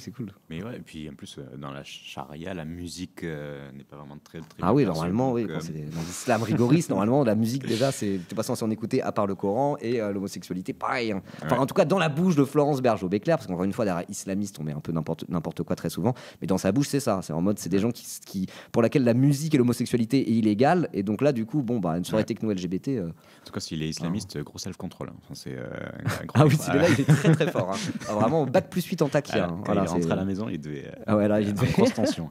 Exactement. Peut-être que c'est pas des études postcoloniales qu'il a étudiées à l'université, mais plutôt directement la taquia pour pouvoir bien se cacher et bien avancer masqué. Parce que si effectivement il avance masqué, franchement, il est très fort. Hein. Il est très très très fort. Le tout avec de grosses méthodes de relaxation. Il est chaud. Hein. Il est chaud. Bon, allez, c'est nous on va s'énerver nous parce qu'on va écouter Pascal Praud et puis après on passera peut-être. Après il va falloir passer au sujet suivant, sachant que c'est un sujet assez dense sur lequel on a beaucoup de choses à dire aussi sur l'extrême droite. Donc là voilà, on va finir avec Pascal Praud puis on finira clou du spectacle. Le communiqué de Marion Maréchal qui vraiment. Enfin, j'ai pas vu celui de Pascal Praud. Remarque, peut-être que celui de Pascal Praud est encore pire, mais voilà. Donc là, je sais probablement que ça se passe de commentaires. C'est juste, on va regarder ça, se régaler ensemble, se délecter de cette connerie. L'élection de Zoran Mamdani à New York n'est pas une surprise. Elle consacre un candidat socialiste soutenu par le Parti démocrate, notamment Barack Obama. Mamdani est musulman. Il se présente comme tel. Il est partisan du boycott du seul État juif de la planète, Israël. Il est venu, dit-il, à la politique à travers la cause palestinienne. Il condamne le 7 octobre du bout des lèvres, mais condamne aussi Israël, qu'il accuse d'apartheid. Non, mais ça, c'est la meilleure. C'est genre, il condamne, mais il condamne pas assez. Ouais. Non, mais ça suffit, quoi. Il y a pendant 1 an et demi. Est-ce que vous condamnez le Hamas tout le temps, en permanence, et lui, il condamne, mais du bout des lèvres. Et ce qui est fou, c'est avant, quand il prononce Mamdani. Tu sens du dégoût. Vraiment, il a retenu un petit vomi. Vraiment, c'est quoi ce nom compliqué, ça? Mamdani, c'est pas français. Mamdani. Ça vient pas le Dieu, hein. C'est assez facile à lire en plus. Mamdani, tu dis ça à lire à un CP qui est en train d'apprendre à lire, il décompose syllabe par syllabe. Là, Mamdani, c'est vraiment pas très compliqué, quoi. Voilà. Il y a des noms un peu compliqués parfois, genre certains noms malgaches qu'on hésite parce qu'il y a 17 syllabes dans le nom, on peut comprendre. Mais Mamdani fait un effort quand même. Et on note la Dream Team, autour Gilbert Collard, Eric Nolot. C'est Charles Donalas, ça? Oui, c'est ça, Charles Donalas. Et moi, je sais pas qui c'est. Lui, je le connais pas. Lui. C'est peut-être le gauchiste du plateau qui doit être déjà de droite dure. État génocidaire, État nazi, dit-il. Il compare les résistants palestiniens aux insurgés du ghetto de Varsovie. Qu'il ait existé hier à New York un vote communautaire, c'est une évidence. Mais pas que. Beaucoup de jeunes gens diplômés, et même de jeunes juifs. Attends, quand il dit vote communautaire, il parle de qui? Il parle des musulmans de New York? Parce qu'il y a une communauté musulmane à New York. De toute façon, c'est une ville qui est tellement multiculturelle qu'il y a des quartiers d'à peu près toutes les cultures. Mais le vote communautaire, il parle de quoi? De tous les non-blancs? Il parle des Afro-Américains? Je sais pas.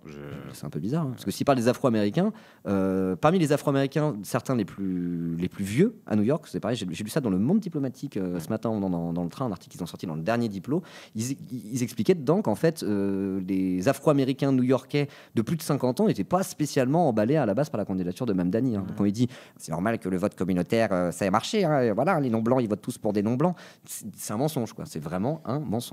Non, mais c'est de l'analyse politique à la louche, sans connaître New York, ses particularités, ses communautés, ses aspirations.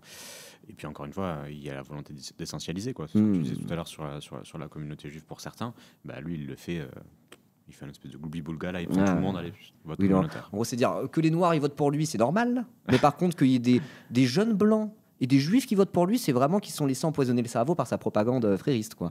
Gros, c'est un peu le discours, c'est très très grave. D'ailleurs, je devais faire un petit SO à Zach, je sais pas si je regarde le live, donc Zach c'est un ancien élève à moi, parce que j'étais prof de maths avant, un élève que j'avais à ma toute première année qui était en seconde, il a 21 ans maintenant, et c'est lui qui m'avait dit « Oh, faut trop que tu parles de Zoran Mamdani, etc. etc. » Il m'a conseillé cet article du Diplo, donc merci Zach, très très bon article du Diplo, qui m'a permis de bien préparer ce live. Voilà, c'est quand même marrant qu'un ancien élève me conseille un article du Monde diplomatique. Ça fait plaisir. Voilà, donc voilà, un SO à Zach et à notre jeunesse qui, à 21 ans, est ultra déter pour changer le monde finalement. Et lit le Monde diplomatique, franchement, chapeau. Voilà, SO à tous les jeunes de moins de 25 ans du chat. Je sais pas si on attend que ça, c'est quand même un chat de trentenaire, beaucoup, mais voilà. Je voulais notre jeunesse, t'es si vieux. Notre jeunesse. La relève. Moi, je lui en élève, donc pour le coup, il a 10 ans de moins que moi, quoi. Bref. Ont voté Mamdani. Les bobos de New York ressemblent aux bobos de Paris. C'est une sociologie qu'on retrouve dans nos grandes villes. Hommes et femmes âgés de 20 à 35 ans qui ont fait des études en France, bac plus 5, qui travaillent mais qui n'ont pas la vie qu'ils avaient espérée. Ils galèrent. Petit salaire, logement étriqué. On les retrouve dans beaucoup d'univers intellectuels, professeurs, universitaires, journalistes, artistes, écrivains, avocats. Autant de professions qui subissent un déclassement en Amérique ou en Europe. Et ces jeunes gens souhaitent changer la société. Et comme ils ont du mal à gagner leur vie, ils aimeraient bien que d'autres ne flambent pas avec leur super bonus quand eux tirent le diable par la queue. Il est de gauche. Bah oui, c'est pas mal ça. Genre, t'enlèves l'intro où il dit n'importe quoi, là c'est vrai. Mais après, c'est souvent ça avec l'extrême droite. Hein. Il part d'un constat qui tombe sous le sens quasiment. Et leur conclusion, c'est oh là là, s'il y avait moins d'Arabes en France et qu'on taxait moins les milliardaires, tout le monde irait mieux. Donc, après, ça se passe de commentaires. Mais là, en vrai, cette tirade isolée, je partage le constat de Pascal Pro. Hein. Là, je crains la chute. Ouais, je crains la chute. Souvent, quand ça commence comme ça, il y a une dinguerie qui arrive. Ouais, jusqu'ici, tout va bien, mais c'est pas la chute qui tombe, c'est l'atterrissage. Attention, atterrissage. Alors, tu penses que ça va plus être en mode vive les milliardaires ou abat les Arabes? Abat les Arabes, ouais, je pense que ça va être ça. Hein. C'est un mouvement de fond qui joue sur les rancœurs, les ressentiments, les passions tristes, mouvement que chacun peut observer et qui annonce demain des affrontements sévères entre cette jeunesse diplômée mais appauvrie et particulièrement revendicatrice, prête à tout, y compris la violence, pour faire changer les choses. Ok, non, j'ai même pas compris l'atterrissage. J'ai l'impression que, je sais pas si c'est ce qu'il veut faire, mais qu'il y a une volonté quand même. Alors, il essaie de comprendre cet électorat-là, mais en même temps, il le diabolise parce qu'en gros, cet électorat-là, il est prêt à tout, même à soutenir Mamdani, le candidat qu'il a décrit comme antisémite, tout ce qu'on veut. Ouais. Et en plus, attention, ils sont capables de violence, quoi. Donc, je vois le truc comme ça. Je sais pas. Mais...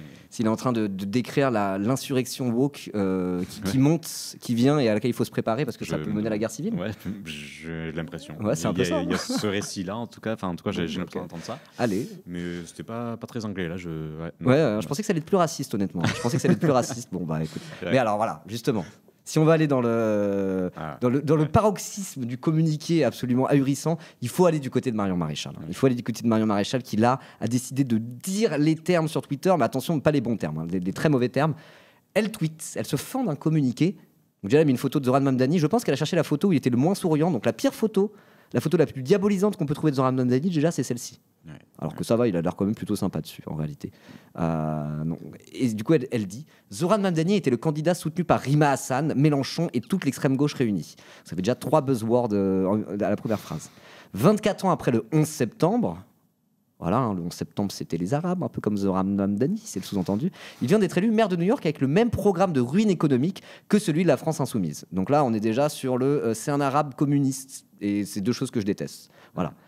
Et là, la phrase, la métropole américaine pourrait devenir une ZAD pro-Hamas à ciel ouvert. Ouais, mais là, c'est incroyable. Aucun pays, aucune ville n'est désormais à l'abri d'une prise de pouvoir par la gauche woke et islamiste. Alors, on peut être woke et islamiste maintenant, ce qui est quand même plutôt un petit peu antinomique, bon, peu importe. Pour éviter cette dérive en France, une seule issue, la coalition des droites maintenant. Donc voilà, elle profite de toute cette tirade absolument débile pour appeler à l'union des droites comme à son habitude. Quoi. Un petit placement de produit. Ouais, voilà, exactement. La petite coalition des droites. Vous avez déjà entendu parler de Marion Maréchal et Éric Zemmour? Non, mais c'est fou. Enfin, c'est tellement gros qu'on dirait presque une parodie. Enfin, je veux dire, si même si on imaginait quelques heures avant la réaction de Marion Maréchal, on pourrait aller aussi loin en disant non mais là peut-être c'est un peu exagéré. Là, on n'est pas dans le vrai. Elle pourrait jamais écrire ça. Et en fait, si la ZAD pro Hamas à ciel ouvert à New York, franchement, ouais, c'est incroyable. Franchement, j'ai même du mal à commenter presque ce tweet. Et ce qui est marrant, ce qui me fait marrer aussi, c'est le début. C'est-à-dire qu'en fait, on voit l'épouvantail numéro 1, Rima Hassan. Oui. C'est... Oui. Tout est mélangé. Enfin, oui, voilà. Alors moi, il y a un truc qu'elle aurait pu faire pour être encore plus outrancière, je pense, c'est qu'au lieu d'écrire Rima Hassan, elle aurait dû barrer Rima Hassan et mettre Iran Hamas à la place, le surnom que certains racistes lui ont donné en disant on inverse quelques lettres, ça fait Iran Hamas. Donc voilà, moi je dirais qu'en termes de racisme et d'outrance, c'est à 9,5 sur 10, très bonne copie. Mais si elle voulait atteindre vraiment la note parfaite de 10 sur 10, il fallait mettre vraiment Iran Hamas à la place de Rima Hassan. Et là, franchement, ça aurait été exceptionnel. Ouais, et toute la France islamiste, entre parenthèses LFI. Oui, voilà, exactement. On aurait dit la France islamiste aussi. Non, mais non, c'est un peu pas trop les jeux de mots, Marion Maréchal. Il y en a d'autres qui aiment bien faire ce genre de jeux de mots, comme Gilles-William Goldnadel dans son avant-dernier bouquin, parce qu'il a sorti un autre bouquin qui s'appelle Vol au-dessus d'un nid de cocu. Voilà. Bon. Mais lui, il a écrit tout un bouquin en faisant des faux partis dans une France alternative. Et c'était vraiment ça. C'est la France islamiste et Sardine Ruisseau, quoi. Voilà. Donc on a l'extrême droite qu'on mérite, c'est-à-dire horrible. Et je vois dans le chat qu'on me dit le pire tweet, c'est Tristan Banon, mais je l'ai pas vu. Tristan Banon, un petit bonus tweet, on peut aller peut-être regarder. Ouais, Tristan Banon qui bosse à Franc-Tireur, qui est éditorialiste aussi sur LCI, si je me trompe pas. Il y avait Céline Pina aussi qui a fait un tweet de zinzin. Donc ouais, on est toujours dans la même ligne. Oh là, ah oui. Alors, attendez, je l'avais pas encore vu, mais je trouve Tristan Banon juste après. C'est lequel? Via Franc-Tireur Mag. Mais non, c'est le même. C'est le même. Ah oui, d'accord. C'est le même. C'est le même. Donc Céline Pina et Tristan Banon ont fait le même tweet. Regardez, hop là. Donc on va regarder plutôt. Donc c'est le même. Donc cette image, New York City, 2001, Never Forget, 2025, We Forgot. Donc c'est quand même un mème qui tisse directement un lien entre Oussama Ben Laden, finalement, et Zoran Mamdani. C'est hallucinant. Ouais, vraiment, ça se passe de commentaires. Hein.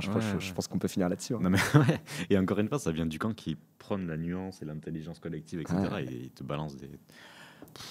Ouais, je crois que ça se passe de commentaires. Ouais, ça se passe de commentaires. Subtil, voilà, tout à fait subtil, comme dit le chat. Hein. C'est très très chaud. Bon, voilà. Je pense qu'on a fait le tour un petit peu des réactions en France. En tout cas, c'est un sujet intéressant et on voit que tout le monde se positionne par rapport à ça. Les racistes et les islamophobes en profitent pour être le plus raciste et islamophobe possible. La gauche, LFI en particulier, dit regardez, c'est le chemin à prendre et c'est le chemin qu'on a déjà entamé. Et d'autres à gauche, chacun à gauche ou à midi à sa porte à travers cette élection, on va dire, surtout LFI, peut-être à raison. Et la droite en profite pour être de plus en plus raciste. Et là, on voit aussi un truc de convergence entre l'extrême droite américaine et l'extrême droite française. Et à un moment donné, c'était considéré comme assez inélégant en France de faire comme les États-Unis, y compris à l'extrême droite. Hein. Le RN d'ailleurs ne se prononce pas trop comme étant trumpiste directement. Et là, on voit que tout est en train de sauter, et que ce soit la droite ou l'extrême droite française, la droite ou l'extrême droite américaine, tout ça est en train de devenir le même gloubi-boulga réactionnaire, raciste et ultralibéral. Et encore un événement, l'élection de Zoran Mamdani, qui vient nous le rappeler. Voilà. Ouais, et puis, mais alors si on doit essayer de positiver, on va essayer d'amener une petite note positive, c'est que ces réactions pour moi, réactions de droitards, mais aussi les réactions de l'establishment aux États-Unis qui mobilisent des millions, enfin qui a mobilisé ces millions pour faire battre Mamdani, c'est la preuve que quand on porte un programme radical, clair et populaire, en fait on est craint. Et donc en fait forcément en face le ton monte. Exactement. Et c'est peut-être la leçon à retenir, c'est que quand la gauche est de gauche, forcément les puissances financières et la droite flippent. Donc en fait c'est certainement la voie. Et la droite et de droite aussi du coup, plus que jamais. Mais après c'est le jeu, c'est le jeu. C'est ça.